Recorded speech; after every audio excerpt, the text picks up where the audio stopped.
I want to now look at the mounting of the air tubes to get up to the enclosure, to the exhaust system enclosure. So on the outlet of the fan, we've got a 5 to 4 rubber hump connector to get to our 4-inch aluminum tubing. That's pretty straightforward. I haven't put any band clamps on here today because, again, I'm not fixing this down for good, but you'd put a band clamp on each end of this, a 5-1 and a 4-1 here, and slip it on there, and you can snug those up. I usually put about 1.5 inches of the aluminum tubing inside of this rubber hump connector. You can mark them ahead of time at 1.5 inches if you want to know how deep you are in there, but it's designed to be about 1.5 inches on each end. Then we come up here and we go into a rubber 90, 4-inch 90, again about 1.5 inches inside of that. We turn left and go inside this next, the longer piece of aluminum tube. This one's about 16.5 inches. This one's about 53, I think, or 52.5. So about 1.5 inches in there, and now we're going to come across the back of the engine platform right behind this coolant overflow tank. And I don't yet have a piece made, and this is the 2020 kit that we'd be selling right now. But in future, I may make a little bracket that will bolt on, use this bolt on the overflow shield, overflow tank shield, that would reach down underneath here and support this tube if necessary. It's pretty rigid just sitting here right now, but you probably want some kind of lock or support on that piece. But that comes across here, and then we go into another 90, again 1.5 inches here. Turn the corner, we got about 1.5 inches here, and now we're headed down towards the engine.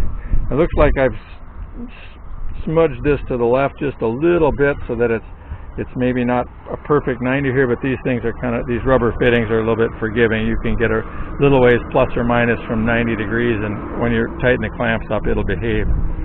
So we come down here with a tube that I believe is 22 inches. I may extend that 1 inch, so it might be 23 when you get it. But and then I've got a fitting here that's a 22 degree fitting. That's what it took to make the corner here, and it's pretty close to this fitting on your air intake system, or coming from the intercooler to the intake manifold. It works here, and it'll shoot across over the valve cover and underneath this breather line, this crankcase breather that feeds back in here. And this piece is, I forget how long that is, it's about 31 now, but I'm going to shorten it up a little bit. This is kind of a test here. And we go underneath that breather and over the top of the valve cover at an angle. And then the last 2 pieces are going to be, well, 3 pieces actually. There's a stub connector here that goes into the enclosure tin. There's another little video that talks about that, getting air into the enclosure. Onto that one is what I call a Flex 90, HVAC Flex 90. That's galvanized, that you can rotate these sections and you can change the angle from all the way from 90 to a straight line or anywhere in between. And that's going to go onto this rubber 90 here, and we'll connect those together with some screws that you shoot through here to lock them together, and then we'll tape this whole thing with aluminum tape. But we can come up out of the housing. I can't do it right now because I've got this piece a little bit too long, otherwise I'd have this all assembled to show you. I'm going to cut it back to about here so that I get about 1.5 inches in that rubber 90. But that will come up out of here, make about a 90-degree turn with the galvanized fitting, and you can swivel that where it enters the enclosure here at that point, and then we go on to this 90, and that one will make kind of a flat 90 and come on to the end of this tube and extend to about right here. I'll get rid of the rest of this, but it'll be about 1.5 inches in there. You can fudge that a little bit. I'm on the dealer lot. You might hear some activity. Somebody's tearing the machine apart over there, I think.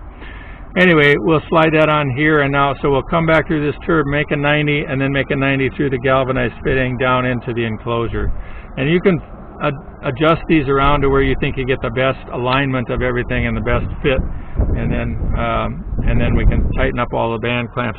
You put a band clamp on this end around this one. I do not use a band clamp here because you can crush that thinner galvanized fitting. This one's a heavier one. You might actually be able to use a band clamp on it, but I don't usually. I just put about 3 screws through the rubber into that galvanized fitting, and then tape over that with that aluminum foil tape and lock it all together with that once we have it all positioned the way we want. So that's the air ducting for an 8240 or an 8250, because this is what we have to do to get over the top of the head and underneath this breather line. So those are the parts that it takes, and that's the routing of it. It actually looks like it'll work pretty good. I want to point out here that where this passes over the top of the intake line, there's a clamp here that right now is resting up against the aluminum tube. And there's probably several ways to handle that. I don't really want that steel bolt from that clamp resting on this aluminum tube. It'll probably dent the tube and eventually wear a hole in it.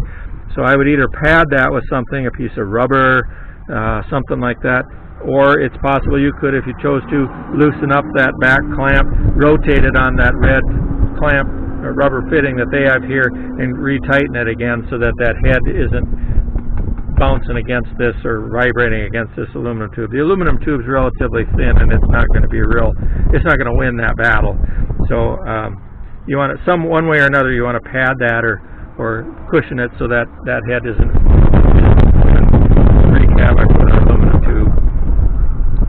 So that's the routing of the air lines and the stuff on a 8240 or 8250.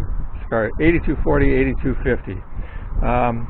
We have a different video that shows, it may talk some about this, but for the hydraulic hose connections and stuff like that, I won't do that on this one. We'll limit this one just to the fan filter and the ducting stuff. So looking back here, we've got, I can bring this lid down.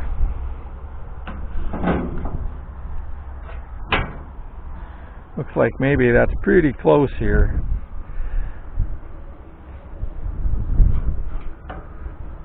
Now it'll work. It should clear. Just clear that housing there. Right now we're about almost level with the top of the overflow tank here, and we just go underneath the arch in this thing, and then feed back underneath here, just like we showed you. So this should clear the way that it is here and behave. So that's the air ducting on a kit for a case 8240 or an 8250. If you have questions, you can either call me or post questions to the Harvest Fires website. Make it as a contact or an email contact there that you can ask questions as well. Okay, as always, be careful. Make sure that you have other sources of fire on your machine covered, such as friction points or electrical shorts or hot bearings, because this system won't stop fires from those, but it will help stop the fires that occur at the exhaust system, which is the vast majority of them for volatile crops like sunflowers. So make sure you have a safe harvest. Good luck with your kit.